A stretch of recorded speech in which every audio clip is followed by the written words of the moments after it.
Si me pierdo, muéstrame el camino que yo sigo detrás. Y en el fondo de un océano, y en mis venas, nace la corriente que me lleva hacia ti. Hola, ¿qué tal? ¿Cómo estáis? Bienvenidas, bienvenidos a otro vídeo más. Aquí me encontráis con el ordenador porque estaba reubicando un poquito el tema de hoy. Y bueno, antes de nada, mil gracias por toda la súper acogida del vídeo pasado, de la semana pasada del especial de 3 años, que si no lo has visto te lo dejaré enlazado. Y en ese vídeo pues también salió el hilo de preguntas acerca de cuántos gastos reales conlleva vivir, en este caso, en una furgoneta o en una autocaravana. Y hoy vamos a por el vídeo de gastos reales viviendo en una furgoneta camperizada. ¿Por qué reales? Bueno, básicamente porque por eso estoy en el ordenador, porque voy a más o menos destripar, entre comillas, mis Excels y, bueno, y al final, pues mis hábitos financieros, porque creo que esto también es importante, ya no solo para vivir en una furgoneta, sino pues para la vida, ¿no? Tener unos buenos hábitos financieros va a mejorar mucho tu relación con el dinero, ¿sí? Como siempre, voy a hablar desde mi experiencia, desde mi vivencia en esta furgoneta específicamente, ¿vale? Los gastos van a depender mucho de pues el tipo de vehículo, si lo compras nuevo o no, pues si es una furgoneta o una autocaravana, ¿vale? Si pagas letra o no pagas letra. Es de siempre os traigo mi experiencia, cómo ha sido mi caso, y a partir de ahí, pues cada uno pues tiene que ver sus, como decíamos en el vídeo pasado, pues cada uno tiene que ver sus propias circunstancias y con las cartas con las que juega y las que tiene encima de la mesa. Yo también simplemente os voy a traer el hecho de gastos viviendo solo en una furgo. Hay muchos vídeos de, por ejemplo, gastos cuando estás en ruta, ¿vale? Que realmente, pues es completamente diferente, ¿vale? ¿Por qué? Porque al final tú cuando estás en ruta, estás en modo viaje. Cuando estás en modo viaje, pues bueno, te planteas, ¿no? Los objetivos de ese tiempo en el que pasas en la furgoneta, pues son totalmente diferentes. Sí que puedes vivir, viajar, ¿no? Pero son diferentes cuando estás en modo viaje a cuando solo estás, por ejemplo, como por ahora es mi caso, cuando solo estás viviendo en la furgo en tu país de origen. A partir de aquí, ya sí que os quiero compartir, pues, qué es lo que utilizo yo, por ejemplo, para administrar, gestionar o para hacer como mis cálculos, ¿sí? En base a la vida que estoy llevando y a nivel económico, ¿no? ¿Por qué os traigo todo esto? Porque yo antes mi relación con el dinero era básicamente una mierda. Entonces no tenía, bueno, cero hábitos financieros, ni siquiera buenos, o sea, cero hábitos. No tenía ningún control sobre mis finanzas, o sea, ninguno. Más o menos sabía lo que iba ingresando, porque yo antes trabajaba de autónoma, entonces, bueno, pues siempre tienes que hacer como un poco de esa cosita de contabilidad básica de ingresos, gastos, más o menos. Pero al final siempre los gastos pues acababan superando los ingresos, ¿sí?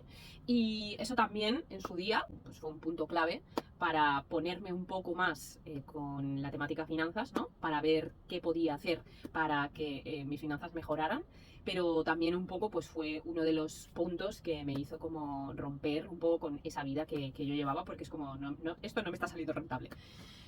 Pero también partía, como decía, todo eso también partía de la base de que en realidad, pues yo mis hábitos financieros eran completamente nulos, ¿vale?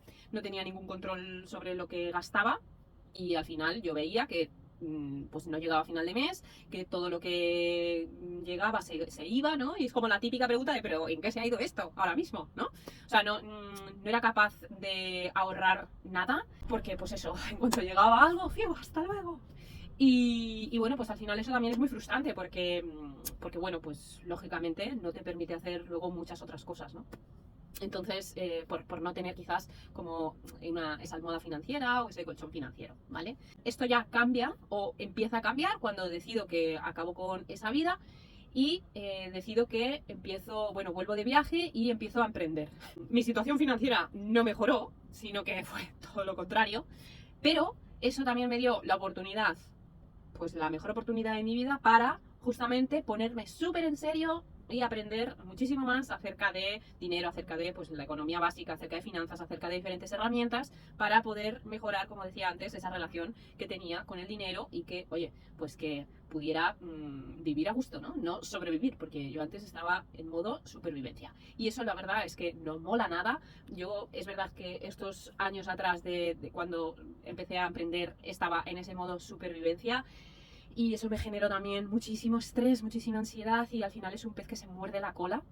Entonces, pues bueno, ahora todo ha empezado a cambiar, pero también creo que, o considero más bien que ha sido porque he ido sembrando muchas semillas y al final pues el ir sembrando poco a poco, pues tiene sus frutos. Todo el mundo que habla de finanzas básicas, todo el mundo con quien me he formado yo, su herramienta principal es tener uno o varios presupuestos. Aquí no vengo a dar ninguna clase de finanzas ni nada, ni de cómo se elaboran ni nada, simplemente a cómo lo he hecho yo, ¿sí? He llevado previamente un control de mis gastos, ¿sí? Exhaustivo, de mis gastos sobre todo también de bolsillo que se llaman, ¿no? O sea, yo cogí el hábito, uno de mis hábitos que cogí en su día era todo lo que salía de mi cartera, mi tarjeta, mi bolsillo, todo en efectivo o en tarjeta, todo yo lo iba anotando día a día, aunque fuera 1 euro de comprar el pan, ¿vale? Esto dices, joder, que controller todo, ¿no? Qué rígido. Pues puede parecer un poco así, pero al principio tiene que ser así porque si tienes tal descontrol financiero, pues tiene que ser así, porque tienes que saber exactamente en qué sale y en qué te gastas tu dinero, ¿vale? Esto te da mucha información de tus hábitos de consumo, lógicamente, pues a lo mejor tus hábitos alimenticios, a lo mejor tus hábitos pues de ocio, por ejemplo, ¿vale? Y también te da pues mucha información acerca de cómo gastas ese dinero en el sentido de, pues si lo gastas por compromisos, ¿sí? Si lo gastas porque realmente te apetece gastar ese dinero. Esto sobre todo quizás enfocado más a tema de gastos personales o compras o así, o de ocio, por ejemplo, ¿no? Pues realmente te da información de si en cómo lo gastas, como decía, pues si necesitas realmente eso que has comprado, si realmente te apetecía ir a ese café, a esa cena, ¿vale? O sea, al final yo creo que no nos tiene que dar miedo, porque nos da mucho miedo hablar de dinero, ¿vale? Nos da mucho miedo ponernos delante de nuestros extractos bancarios, delante de quizás pues los Excels, nos da miedo hacer esa contabilidad, o llevar esa contabilidad, o llevar esa cosa de gastos e ingresos. Si queremos tener unas finanzas mucho más sanas, debemos empezar por aprender a mirar a nuestro dinero, es decir, a lo que sale, a lo que entra y mirarlo sin miedo, porque al final es información. Ahora bien, la información es poder y muchas veces porque nos da miedo, porque quizás nos está dando información que no nos gusta obtener, ¿no? Pues información tipo, pues que a lo mejor tengo unos hábitos alimenticios de mierda, básicamente, y a lo mejor yo no los quiero cambiar, ¿vale? O a lo mejor tengo unos hábitos de ocio o unos compromisos a los que no sé decir que no. Esto nos da también no información acerca del dinero en sí, sino información acerca de nosotras y de nosotros. Y en nuestra mano está también ver si queremos atender esa información y queremos hacer algo, queremos modificar cosas o no, ¿vale? Entonces, la cosa es que si realmente no queremos mirar, luego no nos quejemos de que no tenemos dinero, de que el dinero no llega, de que gasto mucho, de que no sé qué. No nos quejemos, porque la información está ahí, está al alcance de nuestra mano, ¿sí? Entonces, en nuestra mano está querer modificar esos hábitos de conducta, porque al final todos son hábitos de conducta, ¿vale? Bueno, este vídeo no trata de dar la chapa en cuanto a hábitos, ¿vale? Pero sí que, pues, concienciar un poco que al final el estado de nuestras finanzas, como yo considero que pasa un poco como en muchas cosas, pues es un reflejo de lo que también pues está sucediendo dentro, ¿no? Toda esta recogida de datos, esos gastos, yo por lo menos mínimo lo haría durante un año, nos va a dar la información suficiente para generar ese presupuesto. ¿Por qué? Porque ese presupuesto yo por lo menos lo tengo categorizado.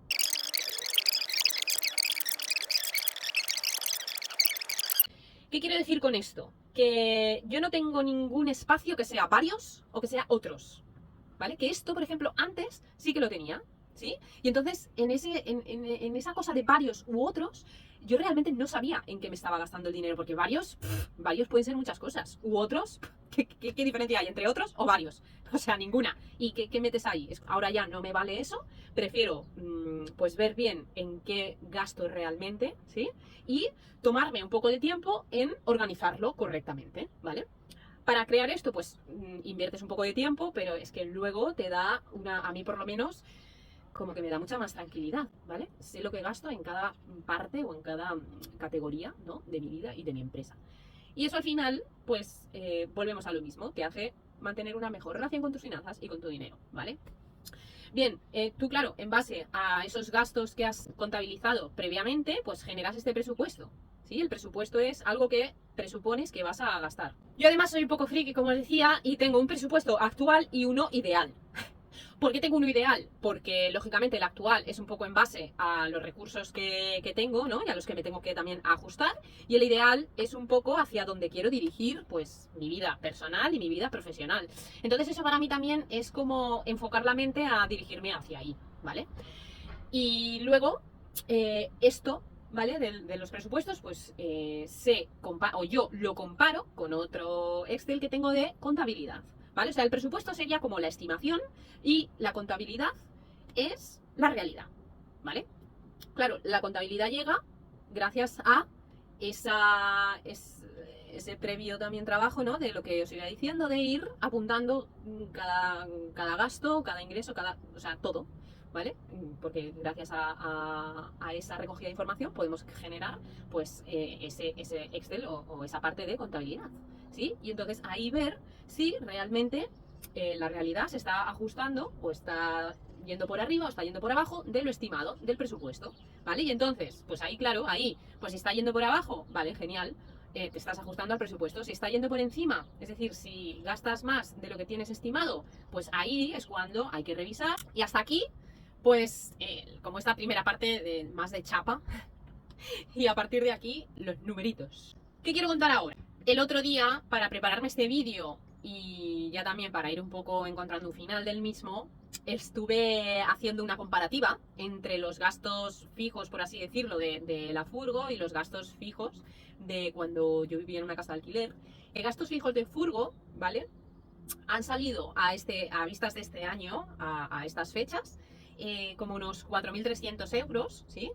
Y cuando vivía en una casa de alquiler, los gastos fijos sumaban 9.500 euros. Una diferencia bastante notable. Aquí gastos fijos, más que nada, pues esto, los alquileres que os decía, ¿no? Algunas habitaciones, campings, los servicios, los suministros, vaya, el mantenimiento del vehículo, el mantenimiento del hogar, la gasolina y los impuestos y los seguros. Y en una casa, al final es un poco lo mismo, ¿no? El alquiler, los suministros, mantenimiento del hogar, impuestos y seguros y reparaciones extra. Yo esas tres últimas cosas no las contemplaba porque estaba viviendo de alquiler. Fijaos que solo de el alquiler, de la luz, el agua, el gas y el teléfono versus algún alquiler que he podido coger este año, la luz, el agua, el gas, lavanderías, teléfonos, mantenimiento de vehículo, mantenimiento de hogar, gasolina, impuestos y seguros. O sea, esas tres cosas versus todas esas, hay una diferencia de 5.000 y pico euros. Entonces, al final, hasta yo me sorprendí que digo, ostras, es que hay una diferencia muy notable aquí. Luego, claro, tienes que contemplar también que vivir en una furgo pues tiene sus incomodidades, como todo lo que a lo mejor pues he podido ir compartiendo en los vídeos anteriores, ¿vale? Y tienes que poner en balanza. Lógicamente, si solo lo haces por ahorrarte dinero, no lo hagas. Porque además entras a vivir esta experiencia seguramente desde una mentalidad de carencia, de quiero gastar menos sí o sí. Y luego te vas a encontrar pues eso, con muchas también incomodidades. Para acabar ya sí o sí este vídeo, sí que quería un poco compartir, pues por ejemplo esos gastos que pues sí o sí tienes que contemplar y lo que me ha supuesto, por ejemplo, a mí durante este año. ¿Qué gastos sí o sí tienes que contemplar y tienes que valorar del tema furgo? Pues, por ejemplo, el tema de los suministros, ¿vale? Bueno, la luz, cero, porque tengo placa solar. El agua, cero, porque en principio en la mayoría de sitios donde yo particularmente voy a rellenar y vaciar es gratuito, depende de las comunidades autónomas, pero en muchas son gratuitas, en otras no, tienes que pagar, pero a lo mejor hay veces que tienes que pagar 1 euro, 2 euros. No sé si es relevante como para incluirlo al año, a lo mejor sí, pero bueno, al final no siempre yo estoy pagando por agua, entonces por eso yo no lo incluyo, porque para mí no es relevante. El gas, Depende del sistema de cocina que tengas, si tienes calefacción, si tienes agua caliente, eso también lo tienes que contemplar. Yo como no tengo calefacción ni agua caliente, solo tengo cocina a gas, va con cartuchos, pues más o menos me gasto como unos 10 euros al mes, aprox, de media. Lavanderías, lo mismo, unos 10 euros de media. Y luego el mantenimiento del vehículo, ahí sí que yo por ejemplo este año pues las 2 reparaciones que he tenido que hacer han sido como unos casi 1000 euros, ¿vale? El mantenimiento del hogar, pues le cambié cosas y demás este año. El año pasado también invertí bastante más en mantenimiento de hogar, este año un poco menos, pero han sido unos 200 euros que he invertido. Y la gasolina, que más o menos si llenas depósito, pues depende, esto va a variar también, pero tienes que contemplarlo, que mínimo 140 euros no te los quita nadie, ¿vale? Pues cálculalo también al año, unos 1.600 o casi 1.700 euros. Y luego, pues entre impuestos y seguros y demás, ¿vale? Más o menos al año, unos 715. Esto es lo que decía, que suma esos 4.300 y algo euros. Entonces, bueno, ¿qué dices? Ostras, así sumado es dinero, pero en realidad, claro, si lo comparas con una casa, pues no lo es tanto, ¿vale? Pero sí que son cosas que al final tienes que contemplar. Más allá luego de tus gastos personales, tus gastos de ocio, la alimentación, si llevas animales, ¿sí? Si encima pues también tienes una empresa y teletrabajas o lo que sea, o llevas una empresa tuya, pues ya tus gastos de empresa, en fin, todo esto. Hasta aquí el vídeo de hoy, espero que os haya inspirado, espero que os haya gustado. Como siempre, muchas gracias por escucharme, por atenderme, por suscribiros al canal, por compartir, por comentar. Nos vemos en la próxima y que espero que tengáis una súper semana. Chao, chao.